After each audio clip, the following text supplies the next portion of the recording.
Odisha state open university MA Odia course 4th semester. आज आलोचना करिबा संस्कृति अध्ययन इतिहास।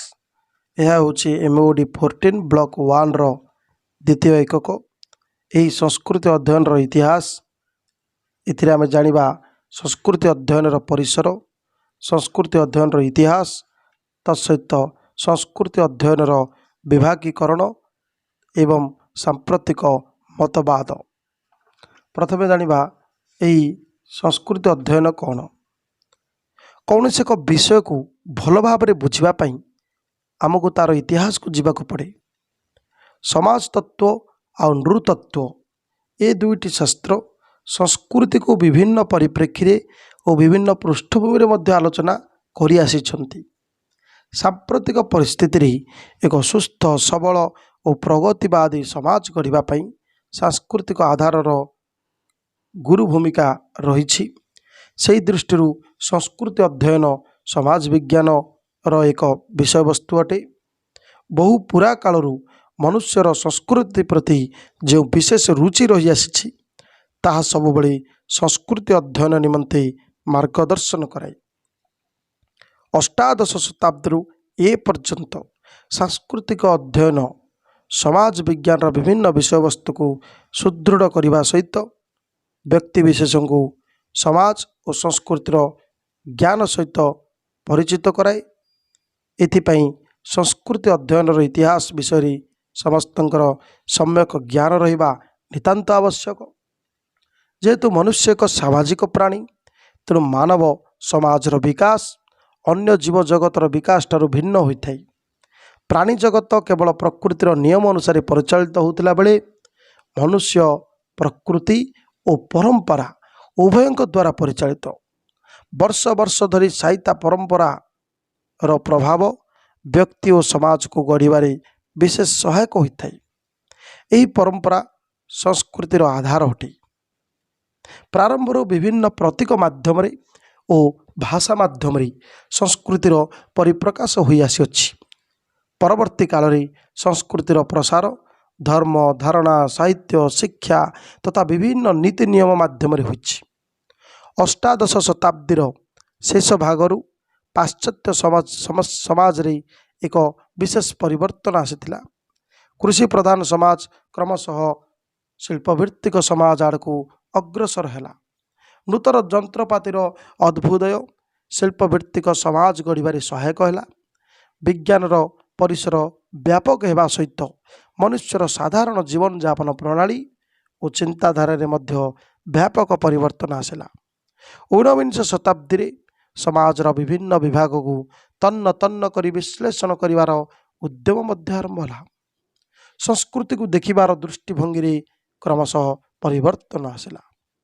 संस्कृति को कौन से एक निर्दिष्ट पर्यायर न बांधी विभिन्न समय और विभिन्न पृष्ठभूमि ताकू अध्ययन करिवार आवश्यकता उपलब्ध है। जेपरी परिवर्तित समाज रे पौर समाज संस्कृति ग्राम्य समाज संस्कृति ठारू भिन्न बोली बोध है। संस्कृतिर परिसर आहुरी व्यापक है एवं एथिपाई निर्दिष्ट विषय वस्तु और पद्धतिर मध्य विकास करागला। मनीष समाज सभ्यता और संस्कृति ये सब परस्पर ओतप्रोत भाव जड़ित।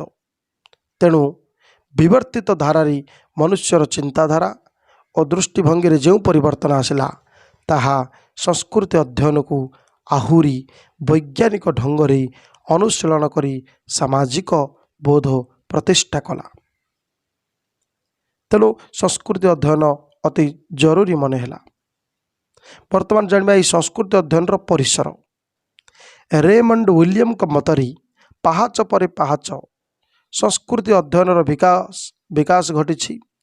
रेमंड पुणी तांका वक्तव्य कहती संस्कृति को परवर्ती काल रे मनुष्यर जीवन धारा बा बंचिवार शैली सहित समान करा जायछि।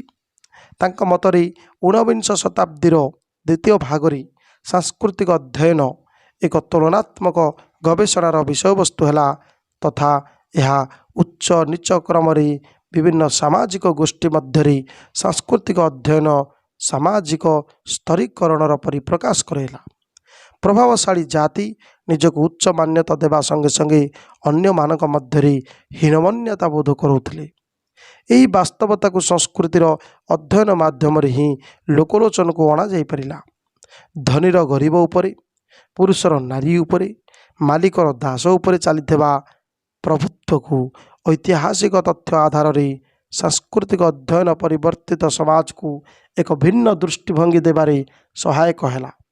ଆମର ଦୈନନ୍ଦିନ ଜୀବନରେ ଜିଜ୍ଞାସୁ ମନୁଷ୍ୟ ତାର ଗୋଷ୍ଠୀଗତ ଜୀବନର ପ୍ରତୀକ ସ୍ୱରୂପ ସଂସ୍କୃତିର ବିଭିନ୍ନ ଦିଗକୁ ଅବଲୋକନ କରି ଆସିଛି। କାହିଁ କେଉଁ ପୁରା କାଳରୁ ସଂସ୍କୃତି ସାମାଜିକ ଜୀବନର ଏକ ଗୁରୁତ୍ୱପୂର୍ଣ୍ଣ ବିଭାଗ ରୂପେ ମନୁଷ୍ୟର ସୃଜନଶୀଳ ପରିପ୍ରକାଶର ମାଧ୍ୟମ ଭାବେ ରହିଆସିଛି। ସାହିତ୍ୟ, ଦର୍ଶନ, କଳା ଆଦି ଗୁଣାତ୍ମକ ବିଚାରବୋଧ ମଧ୍ୟରେ ସଂସ୍କୃତି ମୁଖ୍ୟ ବିଷୟ ହୋଇ ରହିଛି। କାଳକ୍ରମେ ସଂସ୍କୃତି ଅଧ୍ୟୟନ ସମାଜତାତ୍ତ୍ୱିକ ଓ ନୃତାତ୍ତ୍ୱିକ ଅଧ୍ୟାପନା ପାଠ୍ୟକ୍ରମ ମଧ୍ୟ ଏକ ପ୍ରମୁଖ ବିଷୟ ରୂପେ ସ୍ୱତନ୍ତ୍ର ମର୍ଯ୍ୟାଦା ଲାଭ କରିଛି। ଉଦାରୀକରଣ, ଜଗତୀକରଣ ସମାଜରେ ସଂସ୍କୃତି ଅଧ୍ୟୟନକୁ ପରବର୍ତ୍ତୀ ସମୟରେ ମାର୍କ୍ସବାଦ, ନାରୀବାଦ ଏହି ପରିପ୍ରେକ୍ଷୀରେ ମଧ୍ୟ ଆଲୋଚନା କରାଯାଇଛି। ସାଂସ୍କୃତିକ ଅଧ୍ୟୟନ ସଂସ୍କୃତିର ଅର୍ଥ, ପ୍ରକାର୍ଯ୍ୟ, ପରିସର ସମ୍ବନ୍ଧରେ ଜ୍ଞାନ ଆହରଣ ସହିତ ବର୍ତ୍ତମାନର ସାମାଜିକ, ରାଜନୀତିକ ଓ ଆର୍ଥିକ ପରିସ୍ଥିତିରେ ସାଂସ୍କୃତିକ ପ୍ରଭାବ ଓ ପରିବର୍ତ୍ତନର ବିଭିନ୍ନ ଦିଗ ସାମାଜିକ ଗବେଷଣାରେ ପ୍ରମୁଖ ସ୍ଥାନ ଲାଭ କରିଛି। ବିଶେଷ କରି ନୂତନ ଉଦାରବାଦ ବା ନିଓ ଲିବରାଲିଜମ ଯୁଗରୁ ଉତ୍ଥାନରେ ପ୍ରାଚ୍ୟ ଓ ପାଶ୍ଚାତ୍ୟ ସମାଜର ପାଠ୍ୟକ୍ରମରେ ସଂସ୍କୃତି ଅଧ୍ୟୟନ ପ୍ରତି ଆଗ୍ରହ ବଢ଼ିଛି। ଏକ ଅଞ୍ଚଳର ସଂସ୍କୃତି ବା ଲୋକାଲ କଲଚର ତାର ସୀମାରେଖା ମଧ୍ୟରେ ଆଉ ସୀମିତ ହୋଇ ରହିନାହିଁ। ଏହା ସମଗ୍ର ଜଗତର ସଂସ୍କୃତି ଅର୍ଥାତ୍ ଗ୍ଲୋବାଲ କଲଚରକୁ ପ୍ରଭାବିତ କରିଛି ଏବଂ ନିଜେ ମଧ୍ୟ ଅନ୍ୟ ସଂସ୍କୃତି ଦ୍ୱାରା ପ୍ରଭାବିତ ହୋଇଛି। ବର୍ତ୍ତମାନ ଜାଣିବା ସଂସ୍କୃତି ଅଧ୍ୟୟନର ଇତିହାସ କ'ଣ। ସର୍ବପ୍ରଥମେ ନୃତତ୍ତ୍ୱବିତ୍ E.B. ଟାଇଲର 1871 ମସିହାରେ ସଂସ୍କୃତିର ସଂଜ୍ଞା ପ୍ରଦାନ କରିଥିଲେ। ଏହା ଗୋଟିଏ ପୁସ୍ତକ। ଏହି ପୁସ୍ତକ ଯେଉଁ ଲେଖିଥିଲେ ସେ ତାହାର ପ୍ରଥମ ଏକକରେ ହିଁ ବିସ୍ତୃତ ଭାବରେ ସେ ଆଲୋଚନା କରିଛନ୍ତି। ଏହା ଏକ ସର୍ବଜନୀୟ ବହୁ ଆଦୃତ ସଂଜ୍ଞା ରୂପେ ପରିଚିତ। ଏଥିରେ ଟାଇଲରଙ୍କ ସଂସ୍କୃତି ପ୍ରତି ଏକ ସାମ୍ୟ ଭାବ ପରିଲକ୍ଷିତ ହୁଏ। ସେହିପରି ଆଉ ଜଣେ ନୃତତ୍ତ୍ୱବିତ୍ L.H. ମୋର୍ଗାନ, ସେ କିନ୍ତୁ ଏକ ଭିନ୍ନ ଦୃଷ୍ଟିରେ ଏହାକୁ ଦେଖିଛନ୍ତି। ତାଙ୍କ ମତରେ ସବୁ ସମାଜ ବା ଗୋଷ୍ଠୀରେ ସଂସ୍କୃତିର ଗୁଣାତ୍ମକ ସ୍ତର ସମାନ ନଥାଏ। ସେ ସଂସ୍କୃତିର ବିକାଶ ଏକ ଉଚ୍ଚ ନିଚ କ୍ରମର ସୋପାନରେ ରଖି ଅନୁଶୀଳନ କଲେ। ତାଙ୍କ ମତରେ ସଂସ୍କୃତି ଏକ ଅସଭ୍ୟ ସମାଜ ଠାରୁ ଆରମ୍ଭ ହୋଇ ସଭ୍ୟ ସମାଜ ସ୍ତରରେ ପହଞ୍ଚିଥାଏ। ଏହା ସର୍ବଦା ବିଷୟକୈନ୍ଦ୍ରିକ ଓ ବିଚାର ଯୋଗ୍ୟ ହୋଇଥାଏ। ସେହିପରି ସମାଜ ବିଜ୍ଞାନୀ ହର୍ବର୍ଟ ସ୍ପେନ୍ସର, ତାଙ୍କ ମତ ଅନୁସାରେ ମୋର୍ଗାନଙ୍କ ମତବାଦ ସହିତ ଟିକେ ସାମଞ୍ଜସ୍ୟ ରହିଛି। ସ୍ପେନ୍ସର ତାଙ୍କର ସାମାଜିକ ବିବର୍ତ୍ତନବାଦ ଉପାଖ୍ୟାନରେ ବା ଥିଓରି ଅଫ୍ ସୋସିଆଲ ଇଭଲ୍ୟୁସନ ସେଥିରେ ସଂସ୍କୃତିକୁ ବିଭିନ୍ନ ଶ୍ରେଣୀରେ ବିଭକ୍ତ କରିଛନ୍ତି ଓ ଏକ ଉଚ୍ଚ ନିଚ କ୍ରମରେ ତାକୁ ଅନୁଶୀଳନ ମଧ୍ୟ କରିଛନ୍ତି। ଊନବିଂଶ ଶତାବ୍ଦୀରେ ନୃତତ୍ତ୍ୱବିଦଙ୍କର ଗବେଷଣା କେବଳ ମାତ୍ର ଉଚ୍ଚ ନିଚ କ୍ରମ ମତବାଦରେ ଆଉ ସୀମିତ ହୋଇ ରହିନାହିଁ।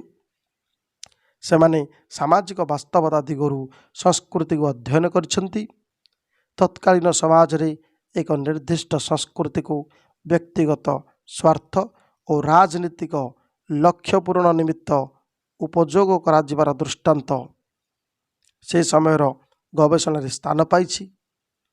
ଔପନିବେଶିକ ଯୁଗରେ ସାଂସ୍କୃତିକ ଅଭିବୃଦ୍ଧି ଶୋଷିତ ବର୍ଗଙ୍କ ଉପରେ ଶାସକଙ୍କର ରାଜୁତି, ଗୋରା ଲୋକଙ୍କର କଳା ଲୋକଙ୍କ ଉପରେ ରାଜୁତି, ପୁରୁଷର ନାରୀ ଉପରେ ପ୍ରାଧାନ୍ୟ, ଧନୀର ଗରିବଙ୍କୁ ଶୋଷଣ ଆଦି ତଥାକଥିତ ସାମାଜିକ ଘଟଣାବଳୀ ଉପରେ ପର୍ଯ୍ୟବେସିତ। ତେଣୁ ନୃତାତ୍ତ୍ୱିକ ଅଧ୍ୟୟନ ସମଗ୍ର ପୃଥିବୀର ଜନସାଧାରଣଙ୍କର ସଂସ୍କୃତି ଉପରେ ଏକ ବୈଜ୍ଞାନିକ ଓ ଧାରାବାହିକ ବିଶ୍ଳେଷଣକୁ ପ୍ରାଧାନ୍ୟ ଦେଇଥାଏ। ବର୍ତ୍ତମାନ ଜାଣିବା ଏହି ସଂସ୍କୃତି ଅଧ୍ୟୟନର ବିଭାଗୀକରଣ। ସଂସ୍କୃତି ଅଧ୍ୟୟନର ଇତିହାସକୁ ନିରୀକ୍ଷଣ କଲେ ଆମେ ମୁଖ୍ୟତଃ ଏହାକୁ ତିନି ଭାଗରେ ବିଭକ୍ତ କରୁ। ଗୋଟିଏ ହେଲା ବିବର୍ତ୍ତନବାଦର ପରମ୍ପରା, ଆଉ ଗୋଟିଏ ପ୍ରସାରବାଦର ପରମ୍ପରା, ଆଉ ଗୋଟିଏ ସାମାଜିକ ନୃତତ୍ତ୍ୱ ବିଜ୍ଞାନର ଅୟମାରମ୍ଭ। ପ୍ରଥମେ ହେଉଛି ବିବର୍ତ୍ତନବାଦର ପରମ୍ପରା। ବିବର୍ତ୍ତନବାଦର ତତ୍ତ୍ୱରେ ବିଶ୍ୱାସ କରୁଥିବା ଦାର୍ଶନିକମାନଙ୍କ ମତରେ ପ୍ରତ୍ୟେକ ସମାଜକୁ ବିକାଶ ଯାତ୍ରାରେ ସୋପାନ ପରେ ସୋପାନ ଅତିକ୍ରମ କରି ଯିବାକୁ ହୁଏ। ଚାର୍ଲସ ଡାରୱିନଙ୍କର ବିବର୍ତ୍ତନ ତତ୍ତ୍ୱ ଅନୁସାରେ ଯେପରି ପ୍ରତ୍ୟେକ ଜୀବର ବିକାଶ କ୍ରମ ଅନୁସାରେ ହୁଏ, ପ୍ରତ୍ୟେକ ଜୀବର ବିକାଶ କ୍ରମ ଅନୁସାରେ ହୁଏ, ସେହିପରି ଭାବେ ସାମାଜିକ ବିକାଶ, ଯାହା ମଧ୍ୟରେ ସାଂସ୍କୃତିକ ବିକାଶ ମଧ୍ୟ ଅନ୍ତର୍ଭୁକ୍ତ, କ୍ରମ ଅନୁସାରେ ଗୋଟିଏ ସ୍ତରରୁ ଅନ୍ୟ ସ୍ତର ଦେଇ ବର୍ଦ୍ଧିତ ଓ ବିକଶିତ ହୁଏ। ଏହି କ୍ରମରେ ରବର୍ଟ ସ୍ପେନ୍ସର ତାଙ୍କର ସାମାଜିକ ବିବର୍ତ୍ତନ ତତ୍ତ୍ୱ ବା ଥିଓରି ଅଫ୍ ସୋସିଆଲ ଇଭୋଲ୍ୟୁସନରେ ବ୍ୟକ୍ତିର ସଂଗ୍ରାମୀ ଭାବନା ଅର୍ଥାତ୍ ସର୍ଭାଇଭାଲ ଅଫ୍ ଦି ଫିଟେଷ୍ଟ ସମାଜ ବିଜ୍ଞାନ କ୍ଷେତ୍ରରେ ତାକୁ ସେ ପ୍ରୟୋଗ କରିଥିଲେ। ସ୍ପେନ୍ସର ଜୈବିକ ଓ ସାମାଜିକ ସିଦ୍ଧାନ୍ତର ସମନ୍ୱୟ ପ୍ରତିଷ୍ଠା କରିଥିବାରୁ ତାଙ୍କୁ ମଧ୍ୟ ସାମାଜିକ ଡାରୱିନବାଦୀ ବୋଲି ଆଖ୍ୟା ଦିଆଯାଏ। ରବର୍ଟ ସ୍ପେନ୍ସରଙ୍କୁ ତାଙ୍କ ମତରେ ବିକାଶ ସାପେକ୍ଷିକ ରୂପରେ ଅସୀମିତ, ଅସମ୍ବନ୍ଧିତ, ସମରୂପତାରୁ ନିଶ୍ଚିତ, ସମ୍ବନ୍ଧିତ ଓ ବିଷମ ରୂପତା ଆଡ଼କୁ ଗତି କରେ। Society passes from indefinite, incoherent homogeneity to definite, coherent and heterogeneity। ସେହିପରି ଜେମ୍ସ ଜର୍ଜ ଫ୍ରେଜର ତାଙ୍କ ରଚିତ ପୁସ୍ତକ ଦି ଗୋଲ୍ଡେନ ୱର୍ଫ 1890ରେ ସେ ମାନବୀୟ ବିଚାରଧାରାର ବିକାଶ କ୍ରମ ଉପରେ ଆଲୋକପାତ କରିଛନ୍ତି। ତାଙ୍କ ମତରେ ମାନବୀୟ ବିଚାରଧାରାର ଶୃଙ୍ଖଳ ମୁଖ୍ୟତଃ ତନ୍ତ୍ରବିଦ୍ୟା, ଧର୍ମ ଓ ବିଜ୍ଞାନର ସୋପାନ ଦେଇ ଅତିକ୍ରମ କରିଛି। ସର୍ବପ୍ରଥମେ ତନ୍ତ୍ରବିଦ୍ୟା ଦ୍ୱାରା ସମାଜ କବଳିତ ଥିଲା। ଯେହେତୁ ପ୍ରକୃତି ଓ ସମାଜ ଉପରେ ଜ୍ଞାନର ଅଭାବ ଥିଲା, ତେଣୁ ଏହାର ସୁଯୋଗ ନେଇ କିଛି ବ୍ୟକ୍ତି ତନ୍ତ୍ରବିଦ୍ୟା ମାଧ୍ୟମରେ ତାଙ୍କର ପ୍ରଭାବ ବିସ୍ତାର କରିଥିଲେ। କିନ୍ତୁ ଏହା କାଳକ୍ରମେ ଏକ ଅବାସ୍ତବ କାଳ୍ପନିକ ଭ୍ରମ ବୋଲି ଲୋକେ ସବୁ ବିବେଚନା କଲେ। ଅତି ଭୌତିକ ଶକ୍ତି ଉପରେ ଲୋକଙ୍କ ବିଶ୍ୱାସ ଧର୍ମ ଓ ଆଧ୍ୟାତ୍ମିକତାର ମାର୍ଗ ଉନ୍ମୁକ୍ତ କଲା। ଲୋକଙ୍କର ବିଶ୍ୱାସ ଓ ବୋଧ ଶକ୍ତିକୁ ଆଧାର କରି ଧର୍ମର ବିକାଶ ବିଭିନ୍ନ ପର୍ଯ୍ୟାୟ ଓ ବିଭିନ୍ନ ରୂପରେ ଏହା ପରିପ୍ରକାଶ କଲା। କିନ୍ତୁ ଫ୍ରେଜରଙ୍କ ମତରେ ଏହି ଧର୍ମୀୟ ଭାବନା ମଧ୍ୟ ଏକ ଅବାସ୍ତବ ଓ କାଳ୍ପନିକ ଭ୍ରମ ବୋଲି କିଛି ଲୋକ ଚିନ୍ତା କରିବାକୁ ଲାଗିଲେ। ବୈଜ୍ଞାନିକ ଚିନ୍ତାଧାରାର ଅଭ୍ୟୁଦୟ ପରବର୍ତ୍ତୀ ପର୍ଯ୍ୟାୟରେ ସମାଜର କ୍ରମ ବିକାଶରେ ବିଶେଷ ଅବଦାନ ରଖିଲା। ତେଣୁ ବିଜ୍ଞାନର ସୋପାନ ସମାଜର ଶେଷ ଓ ସର୍ବୋତ୍ତମ ସୋପାନ ବୋଲି ବିବେଚିତ ହେଲା। ଊନବିଂଶ ଶତାବ୍ଦୀର ଶେଷ ଭାଗରେ ବୁଦ୍ଧିଜୀବୀଙ୍କ ଦ୍ୱାରା ବିବର୍ତ୍ତନବାଦର ଚିନ୍ତାଧାରା ସମାଲୋଚିତ ହେଲା। ସେମାନଙ୍କ ମତରେ ବିବର୍ତ୍ତନବାଦ ମାନବ ସମାଜର ଇତିହାସ ଉପରେ ଏକ କାଳ୍ପନିକ ସତ୍ୟ ରଖେ, ଯାହା ଅବୈଜ୍ଞାନିକ ଅଟେ। ଏହି ସମାଲୋଚନା କାଳକ୍ରମେ ସମାଜ ବିଜ୍ଞାନକୁ ମୁଖ୍ୟତଃ ଦୁଇ ପ୍ରକାରର ବିଚାରବୋଧ ଜନ୍ମ ଦେଲା। ପ୍ରଥମ ବିଚାରବୋଧ ବୁଦ୍ଧିଜୀବୀ ଗୋଷ୍ଠୀଙ୍କୁ ସମ୍ମିଶ୍ରଣବାଦୀ ଓ ଦ୍ୱିତୀୟ ବିଚାରବୋଧ ବୁଦ୍ଧିଜୀବୀ ଗୋଷ୍ଠୀଙ୍କୁ ପ୍ରକାର୍ଯ୍ୟବାଦୀ ବୋଲି କହିଲା। ସମସ୍ତଙ୍କ ମତରେ ମାନବ ସଂସ୍କୃତିର କ୍ରମ ବିକାଶକୁ ବୁଝିବାକୁ ହେଲେ ଆଦିମ ସଂସ୍କୃତିର ଅଧ୍ୟୟନ ନିତାନ୍ତ ଆବଶ୍ୟକ ଅଟେ। କିନ୍ତୁ ଅବୈଜ୍ଞାନିକ ଧାରାରେ ଆଦିମ ସଂସ୍କୃତି ଉପରେ ତଥ୍ୟ ଆହରଣ ସ୍ୱତଃ ପ୍ରଶ୍ନବାଚୀ ସୃଷ୍ଟି କରେ। ଉଭୟ ଚିନ୍ତାଧାରା ବୈଜ୍ଞାନିକ ପଦ୍ଧତିରେ ଆଦିମ ସଂସ୍କୃତିର ଅଧ୍ୟୟନକୁ ଗୁରୁତ୍ୱ ଦେବା ସଙ୍ଗେ ସଙ୍ଗେ ସଂଗୃହୀତ ତଥ୍ୟ ସମୂହକୁ ନିଜସ୍ୱ ତାତ୍ତ୍ୱିକ ଢଙ୍ଗରେ ପର୍ଯ୍ୟାଲୋଚନା କରିବାର ଆଗ୍ରହ ମାନବ ସଂସ୍କୃତିକୁ ବୁଝିବାରେ ବିଶେଷ ସହାୟକ ହୁଏ। ସେହିପରି ଦ୍ୱିତୀୟ ହେଲା ପ୍ରସାରବାଦର ପରମ୍ପରା। ବିଭିନ୍ନ ଗୋଷ୍ଠୀ ମଧ୍ୟରେ ସାଂସ୍କୃତିକ ଆଦାନ ପ୍ରଦାନ ହେତୁ ସଂସ୍କୃତି ଅଧ୍ୟୟନ କ୍ଷେତ୍ରରେ ପ୍ରସାରବାଦର ପରମ୍ପରାଟି ଆରମ୍ଭ ହେଲା। ଏକ ଗୋଷ୍ଠୀର ସାଂସ୍କୃତିକ ଉପାଦାନ ସହିତ ଅନ୍ୟ ଗୋଷ୍ଠୀର ସାଂସ୍କୃତିକ ଉପାଦାନ ମଧ୍ୟରେ ଥିବା ସାମଞ୍ଜସ୍ୟତା ଉଭୟ ଗୋଷ୍ଠୀଙ୍କ ମଧ୍ୟରେ ଥିବା ସାଂସ୍କୃତିକ ସମ୍ପର୍କକୁ ବା ସଂଯୋଜନାକୁ ବୁଝାଇଥାଏ। ଏହି ସାଂସ୍କୃତିକ ସଂଯୋଜନା ବା କଲଚରାଲ ଲିଙ୍କ ବିଶ୍ୱାସ, ପରମ୍ପରା, ପ୍ରଚଳିତ ପ୍ରଥା, ବୈଷୟିକ ଜ୍ଞାନ, କଳା ଅବା ଅନ୍ୟ ସାଂସ୍କୃତିକ ବିଭାଗ ମଧ୍ୟରେ ପରିଲକ୍ଷିତ ହୁଏ। ତେଣୁ ପ୍ରସାରବାଦର ତତ୍ତ୍ୱ କହିଲେ ଏକ ସାଂସ୍କୃତିକ ଗୋଷ୍ଠୀର ଉପାଦାନ ବା ଉପାଦାନ ସମୂହର ଅନ୍ୟ ସାଂସ୍କୃତିକ ଗୋଷ୍ଠୀର ଉପାଦାନ ମଧ୍ୟକୁ ପ୍ରସାରିତ ହେବାର ପ୍ରକ୍ରିୟାକୁ ଅଧ୍ୟୟନ କରିବାକୁ ବୁଝାଇଥାଏ। ଏହି ମାଧ୍ୟମରେ ପ୍ରତ୍ୟେକ ସାଂସ୍କୃତିକ ଗୋଷ୍ଠୀର ମୂଳ ଉତ୍ସକୁ ଅନୁସନ୍ଧାନ କରିବାର ଆବଶ୍ୟକ ହୁଏ ଏବଂ ଏହି କ୍ରମରେ ମଣିଷ ସମାଜର ବିକାଶକୁ ଏକ ଭୌଗୋଳିକ ଦୃଷ୍ଟିରେ ଅଧ୍ୟୟନ କରିବାର ପ୍ରଚେଷ୍ଟା ଆରମ୍ଭ ହୁଏ। ଅତି ପ୍ରସାରବାଦୀମାନେ ସମଗ୍ର ମାନବ ସମାଜର ଅଭ୍ୟୁଦୟ ଏହିଭଳି ଏକ ସଂଯୋଜିତ ଜଟିଳ ପ୍ରକ୍ରିୟା ମାଧ୍ୟମରେ ଦେଖିବାକୁ ପ୍ରୟାସ ଆରମ୍ଭ କଲେ। କିଛି ସାରବାଦୀ ଗୋଷ୍ଠୀ ମଧ୍ୟରେ ସାଂସ୍କୃତିକ ପ୍ରସାରଣର ଆଧାରରେ ମାନବ ସମାଜର ଇତିହାସକୁ ପୁନଃସ୍ଥାପିତ କରିବାକୁ ମଧ୍ୟ ଚେଷ୍ଟା ଆରମ୍ଭ କଲେ। ବିଭିନ୍ନ ସାଂସ୍କୃତିକ ଗୋଷ୍ଠୀର ଅଧ୍ୟୟନ ସ୍ଥାନ କାଳ ବିଶେଷରେ ଓ ପରସ୍ପର ମଧ୍ୟରେ ଏକ ତୁଳନାତ୍ମକ ଢଙ୍ଗରେ ଗବେଷଣା କରିବାର ସୁଯୋଗ ଉପଲବ୍ଧ ହୁଏ। ଏହା ପ୍ରସାରବାଦର ସିଦ୍ଧାନ୍ତକୁ ପ୍ରତିପାଦନ କରିବାରେ ବିଶେଷ ସହାୟକ ହୁଏ। ମୋଟାମୋଟି ଭାବେ ପ୍ରସାରବାଦୀ ସିଦ୍ଧାନ୍ତ କୌଣସି ଏକ ସଂସ୍କୃତିକୁ ସ୍ୱତନ୍ତ୍ର ଭାବରେ ଅଧ୍ୟୟନ କରିବା ପରିବର୍ତ୍ତେ ଏହା ତା'ର ମୂଳ ଉତ୍ସକୁ ଅନ୍ୟ ଏକ ବିଶାଳ ସଂସ୍କୃତି ସହିତ ଯୋଡ଼ି ପାରସ୍ପରିକ ଆନ୍ତଃ ସମ୍ବନ୍ଧକୁ ଲୋକଲୋଚନକୁ ଆଣେ। ଯଦିଓ ଏହା ସତ୍ୟ ଯେ ଯେକୌଣସି ସଂସ୍କୃତି ତା'ର ଆଞ୍ଚଳିକ ପରମ୍ପରା ପ୍ରଭାବରେ ମୂଳ ସଂସ୍କୃତି ଠାରୁ ବହୁଳାଂଶରେ ଭିନ୍ନ ହୋଇଥାଏ। ପ୍ରସାରବାଦ ସିଦ୍ଧାନ୍ତର ମୁଖ୍ୟ ପ୍ରବକ୍ତାମାନେ ହେଉଛନ୍ତି ହେନେରୀ ପିଟ୍ ରିଭର୍ସ, ଫ୍ରାଙ୍କ ବୋସ୍ ଏବଂ ସ୍ମିଥ। ସେପରି ତୃତୀୟଟି ହେଲା ସାମାଜିକ ନୃତତ୍ତ୍ୱବିଜ୍ଞାନର ଅୟମାରମ୍ଭ, ବାର୍ଥ ଅଫ୍ ସୋସିଆଲ ଆନ୍ଥ୍ରୋପୋଲୋଜି। 1920-1930 ମଧ୍ୟରେ ସାମାଜିକ ନୃତତ୍ତ୍ୱବିଜ୍ଞାନର ଅୟମାରମ୍ଭ ହୁଏ। ନୃତତ୍ତ୍ୱବିଦ୍ ବ୍ରୋନିସ୍ଲାव ମାଲିନୋସ୍କିଙ୍କ ତତ୍ତ୍ୱାବଧାନରେ ପ୍ରତ୍ୟକ୍ଷ ନିରୀକ୍ଷଣ ପଦ୍ଧତିର ଅବଲମ୍ବନରେ ସଂସ୍କୃତି ଉପରେ ସାମାଜିକ ଗବେଷଣା ଏକ ନୂତନ ମୋଡ଼ ଦିଏ। ଏହି ପଦ୍ଧତି କେବଳ ପାଶ୍ଚାତ୍ୟ ସମାଜରେ ସୀମିତ ନ ରହି ଅନ୍ୟାନ୍ୟ ସମାଜ ଉପରେ ଗବେଷଣା ଆରମ୍ଭ ହୁଏ। ଏଥିପାଇଁ ନୃବଂଶ ବିଜ୍ଞାନୀ ଅନୁସନ୍ଧାନ ଉପରେ ବିଶେଷ ଗୁରୁତ୍ୱ ଦିଆଯାଇଛି, ଯାହା ଏକ ବର୍ଷ ବା ତା'ଠାରୁ ଉର୍ଦ୍ଧ୍ୱରେ ଏକ ନିର୍ଦ୍ଦିଷ୍ଟ ସମୁଦାୟ ମଧ୍ୟରେ ଉପସ୍ଥିତ ରହି ପ୍ରତ୍ୟକ୍ଷ ଅବଲୋକନ ନିରୀକ୍ଷଣ ମାଧ୍ୟମରେ ସେହି ସମାଜର ସଂସ୍କୃତିକୁ ଅତି ନିକଟରୁ ଅନୁଧ୍ୟାନ କରିବାକୁ ବୁଝାଏ। ଏହାକୁ କ୍ଷେତ୍ରୀୟ ଅନୁସନ୍ଧାନ ବା ଫିଲ୍ଡ ୱାର୍କ ରିସର୍ଚ୍ଚ ବୋଲି ମଧ୍ୟ କୁହାଯାଏ। ସର୍ବପ୍ରଥମେ ମାଲିନୋସ୍କିଙ୍କ ଦ୍ୱାରା ସିଧାସଳଖ ପ୍ରତ୍ୟକ୍ଷ ଗବେଷଣାରେ କ୍ଷେତ୍ରୀୟ ଅନୁସନ୍ଧାନକୁ ବିଶେଷ ମହତ୍ତ୍ୱ ଦିଆଯାଇଛି, ଯାହା ବର୍ତ୍ତମାନର ଗବେଷଣା ପୃଷ୍ଠଭୂମିରେ ଏକ ସ୍ୱତନ୍ତ୍ର ସ୍ଥାନ ମଧ୍ୟ ଗ୍ରହଣ କରେ। ମାଲିନୋସ୍କିଙ୍କ ମତରେ ଯେକୌଣସି ସମାଜ, ତାହା ଅତି ପୁରାତନ ହେଉ କିମ୍ବା ସରଳ ସମାଜ ହେଉ ଅବା ଏକ ବିଶାଳ ତଥା ଜଟିଳ ବିକଶିତ ସମାଜ, ଏହା ଏଭଳି ଏକ ଆଧାର ଯାହାର ଆଂଶିକ ବସ୍ତୁବାଦୀ, ଆଂଶିକ ମାନବବାଦୀ ଓ ଆଂଶିକ ଆଧ୍ୟାତ୍ମିକବାଦୀ ହୋଇଥାଏ।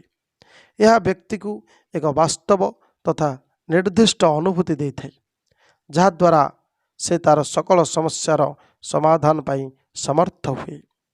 ଏହିଠାରୁ ସ୍ପଷ୍ଟ ଅନୁମେୟ ଯେ ବସ୍ତୁବାଦୀ ସଂସ୍କୃତି ବା ମେଟେରିଆଲ କଲଚର ବିବିଧ ମାନବୀୟ କାର୍ଯ୍ୟାବଳୀର ବର୍ଗୀକରଣ, ସାମାଜିକ ଗୋଷ୍ଠୀ ବା ଧାରଣା ସମୂହର ସାମ୍ବିଧାନିକ ସନନ୍ଦ ମାଲିନୋସ୍କିଙ୍କ ସଂସ୍କୃତି ସମ୍ବନ୍ଧୀୟ ଅନ୍ତର୍ଭୁକ୍ତ ଅଟେ। ସେ ଏହାକୁ ତିନି ପ୍ରକାରରେ ଭାଗ କଲେ। ସେଗୁଡ଼ିକ ହେଲା, ପ୍ରଥମେ ହେଉଛି ବସ୍ତୁବାଦୀ ବା ଭୌତିକ ସଂସ୍କୃତି, ଅର୍ଥାତ୍ ନିତ୍ୟ ବ୍ୟବହାର୍ଯ୍ୟ ଦ୍ରବ୍ୟ ଏବଂ ତାହାର ବ୍ୟବହାର। ବିଭିନ୍ନ ବସ୍ତୁ, ସକଳ ଓ ବିଭିନ୍ନ କର୍ମ ମାଧ୍ୟମରେ ଉତ୍ପାଦିତ ଦ୍ରବ୍ୟ ଆଜି ମନୁଷ୍ୟର ବହୁବିଧ ଆବଶ୍ୟକତାକୁ ପୂରଣ କରିଥାଏ। ଏହି ପାର୍ଥିବ ବସ୍ତୁ ସମୂହ ଏକ ଗୋଷ୍ଠୀର ଭୌତିକ ସଂସ୍କୃତିର ପରିଚୟ ଦିଏ। ଦ୍ୱିତୀୟଟି ହେଲା ବିବିଧ ମାନବୀୟ କାର୍ଯ୍ୟାବଳୀର ବର୍ଗୀକରଣ। ଏହା ଏକ ନିର୍ଦ୍ଦିଷ୍ଟ ସାମାଜିକ ଗୋଷ୍ଠୀ ମଧ୍ୟରେ ମନୁଷ୍ୟ ଦ୍ୱାରା କରାଯାଉଥିବା କର୍ମ ଓ ତା'ର ପଦ୍ଧତି ଏବଂ ଧାରଣା ସମୂହର ବିଶେଷ ଅନୁଧ୍ୟାନକୁ ବୁଝାଏ। तृतीयटी है सामाजिक गोष्ठी बा धारणा समूह सांविधानिक सरंद। तेणु लिखित बा अलिखित विधान संस्कृतिर बहु उपादान स्थानीय विश्वास और परंपरा यही सब श्रेणीभुक्त अटे। तेणु यहीपरि भाव संस्कृतिर एक गभीर और व्यापक गवेषणार आरंभ तार विभिन्न उपादान प्रकार्य और व्यवहार अध्ययन करने को बुझाए, जहाँ एक संपूर्ण संस्कृतिर परिचय प्रदान करे।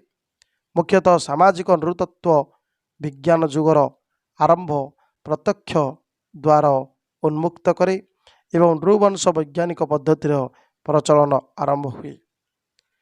वर्तमान लक्ष्य करवा किछि मतवाद जहाँकि तार आम समाजतात्विक अनुशीलन करवा। ए पर्यंत आम संस्कृतिर अर्थ एवं यार विभिन्न उपादान आदि विषय सब जानिले। विभिन्न भौतिक अभौतिक संस्कृति को नहीं समाज एक स्वतंत्र परिचय पाई थाए। समाजतात्विक दृष्टिकोण सांप्रतिक पृष्ठभूमि मध्य केतोरी मतवाद रही, जहाँ माध्यम आम संस्कृति समाजर संपर्क को विभिन्न दिगरू अनुशीलन करथाउ। यह मतवाद गुड़िक है चारि प्रकार। गोटे है व्यवहारिक मतवाद, आ गोटे मार्क्सिस्ट मतवाद, आ गोटे घटना क्रिया मतवाद एवं अन्यटे है नारीवादी मतवाद। व्यवहारिक मतवाद यह कौन ना, व्यवहारिक मतवाद संस्कृति को एक कला रूप में नुहे बरम एक सामाजिक श्रृंखला मूल्यबोध तथा जीवन शैली रूपे देखि थाए। मुख्यतः संस्कृतिर विवर्तित धारा और यार परिवर्तित रूपरेखा उपरे विशेष भाव में आलोकपात करे। इमाइल दुर्खाइम एवं मार्शल मौस व्यवहारिक मतवादर प्रमुख चिंतक अटंती। सेहीपरि रही मार्क्सिस्ट मतवाद। मार्क्स मतरे संस्कृति विभिन्न चिंताधारार परिप्रकाश अटे। यह सामाजिक और अर्थनीतिक जीवन आरंभ रही आसी। जीवन और जीविकार संघर्षमय प्रक्रिया संस्कृति स्वतःस्फूर्त भाव जन्म नहीं। मार्क्स मतरे एक व्यक्तिर आर्थिक अवस्था तार जीवन शैलीर मान को निर्धारण करे। तेणु संस्कृति आर्थिक उपादान प्रक्रियार परिणाम होता है। मोट उपरे संस्कृति समाजर असमानतार दर्पण अटे। दरिद्र तथा निस्व मनुष्य, महिला, वृद्ध, दिव्यांग व्यक्ति माने संस्कृति को बदलाइबार सामर्थ्य और साधन रखु नथिबारु प्रतिपत्तिशाली संस्कृति समाज को नियंत्रण करथाए और समाज रे असमानता अवहेला ये सब कारण रूपे दायी रहे। संगीत, नृत्य, कला आदि अभिजात्य श्रेणी लोकंकर रुचि अनुजाई प्रस्तुत होता है। सेपरि आउ एक मतवाद है घटना क्रिया मतवाद। घटना क्रिया मतवाद विभिन्न व्यक्तिगत अनुभूति, अनुभव, अभिज्ञता, कल्पना, आवेग आदि को अध्ययन करे। कारण घटना को किभली अनुभव करवा, घटना प्रति किभली दृष्टिकोण रखिबा ताहा व्यक्ति विशेष रे भिन्न भिन्न होता है। यही परिप्रेक्षी में मोरिस पंटी एवं आल्फ्रेड सज सर्वप्रथमे तांकर विचार रखिथिले। सामाजिक प्रथा और परंपरा विभिन्न गोष्ठीर लोकों भिन्न भिन्न अर्थ बहन करे। सांप्रतिक जुगरी धर्म धारणा प्रति समस्तंकर चिंता चेतना समभाव केबे होई न थाए। तेणु घटना गुड़िकर अर्थ एवं यार उपयोगिता विभिन्न कार्य परिणाम सब दे थाए। यह सठिक अध्ययन करने एवं सामाजिक घटनावली को एक निरपेक्ष दिगरु विचार करने घटना क्रिया मतवादर मुख्य उद्देश्य अटे। सेपरि रही नारीवादी मतवाद। नारीवाद माध्यम संस्कृतिर अध्ययन सांप्रतिक पृष्ठभूमि एक नूतन दिग देछि। यह मूलतः मार्क्सिस्ट चिंताधारा सह सामंजस्य रखे। यह को सांस्कृतिक नारीवाद बोली मध्य कहुए। सांस्कृतिक नारीवादी मतरे पुरुष और स्त्री तांकर चतुर्पार्श्वर समाज को भिन्न भिन्न दृष्टिकोण देखि थांती। नारीवादी मत अनुसार जुग जुगरु समाज को बुझिबार चेष्टा पुरुष प्राधान्य चिंताधारा अनुजाई होई आसीछि। एही परिप्रेक्षी एक नारीर संघर्ष मानसिकता और अनुभव को विशेष गुरुत्व दिया जाय नहीं। पुरुषर सामर्थ्य बल कार्य को समाजर तथाकथित संस्कृति ଯେତେ ମର୍ଯ୍ୟାଦା ସ୍ୱୀକୃତି ଏବଂ ଉତ୍ସାହ ଦେଇଛି, ସେହି ତୁଳନାରେ ନାରୀର କାର୍ଯ୍ୟ ସାମର୍ଥ୍ୟ ଓ ଅବଦାନକୁ ନିରନ୍ତର ଅବହେଳା ଦୃଷ୍ଟିରେ ମଧ୍ୟ ଦେଖାଯାଇଛି। ବିଶେଷ କରି ନାରୀକୁ ଗୃହ ଭିତରେ କାର୍ଯ୍ୟ କରିବାର ସୀମିତ ପରିସର ମଧ୍ୟରେ ପ୍ରତିପାଦନ କରାଯାଇଛି। ଏଭଳି ଭାବେ ଲିଙ୍ଗଗତ ବୈଷମ୍ୟକୁ ସାମାଜିକ ସ୍ୱୀକୃତି ମିଳିଛି। ଏକ ନାରୀକୁ ଗୃହ ବାହାରେ ନିଜ କାର୍ଯ୍ୟ ପରିସୀମା ବଢ଼ାଇବାରେ ସମାଜର ବିଶେଷ ଆଗ୍ରହ ପରିଲକ୍ଷିତ ହୁଏ ନାହିଁ। ଏହି ଚିରାଚରିତ ମନୋଭାବ ପୁରୁଷ ଓ ନାରୀ ମଧ୍ୟରେ ରହିଥିବା ଭେଦଭାବକୁ ବଢ଼ାଇବାରେ ସାହାଯ୍ୟ କରିଛି। ଏଣୁ ନାରୀବାଦୀୟ ମତବାଦ ପ୍ରତ୍ୟେକ ସମାଜର ପୁରୁଷ ପ୍ରଧାନ ସାଂସ୍କୃତିକ ବାସ୍ତବତାକୁ ଉପସ୍ଥାପିତ କରେ ଏବଂ ପୁରୁଷ ସ୍ତ୍ରୀ ମଧ୍ୟରେ ଥିବା ବିଭେଦ ଉପରେ ଆଲୋକପାତ କରେ। ତେଣୁ ଏଭଳି ଭାବେ ରହିଥିଲା ସାମ୍ପ୍ରତିକ ମତବାଦ ଏକ ସମାଜତାତ୍ତ୍ୱିକ ଅନୁଶୀଳନ। ଧନ୍ୟବାଦ।